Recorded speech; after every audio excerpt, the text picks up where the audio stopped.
আসসালামু আলাইকুম দর্শক দেখেন এইগুলো আমাদের নদীর পোনা। আলহামদুলিল্লাহ দেখেন যে কত সুন্দর মাছ হয়ে গেছে দর্শক। আল্লাহর অশেষ মেহেরবানিতে মাত্র এই অল্প কিছুদিনেই দেখেন যে মাছগুলা কত সুন্দর সাইজ হয়েছে। রুই আছে, কাতলা আছে, মৃগেল আছে। মানে একটা কাতলা মাছ দাও তো, দেখুন একটা কাতলা মাছ দাও। দর্শক দেখেন এইগুলা হচ্ছে ফাস্ট গোয়িং বা মাথার মাছ বলি। দেখেন যে এইগুলা নদীর কাতলা মাছ, এইগুলো একটু বেশি বড় হয়েছে। একটা রুই মাছ দাও তো, একটা মৃগেল মাছ দেখ, একটা দিলি হয়েছে ওখান থেকে। হ্যাঁ দর্শক এইগুলা দেখেন, আমাদের একটা মৃগেল, একটা আমাদের নদীর রুই মাছ দেখেন যে আলহামদুলিল্লাহ কত সুন্দর মাছ।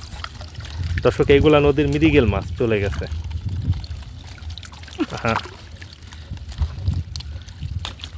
দর্শক দেখেন এইগুলো আমাদের নদীর মৃগেল মাছ। এইগুলা এই বছরের নতুন পোনা। দর্শক সবাই ভালো থাকবেন।